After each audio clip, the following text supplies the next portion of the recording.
Hello people, welcome back into this channel, and today we will learn about CapCut application, and I would like to guide you the way how you can find emoji sections on the CapCut mobile.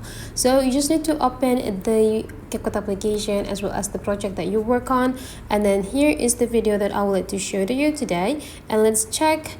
There will be an emoji pop up on this video. You can see that's the big emoji on this video, and whenever I tap into this emoji, you can see that there is no actions pop up, or there is no actions is running up into this emoji, so we cannot remove this emoji at all.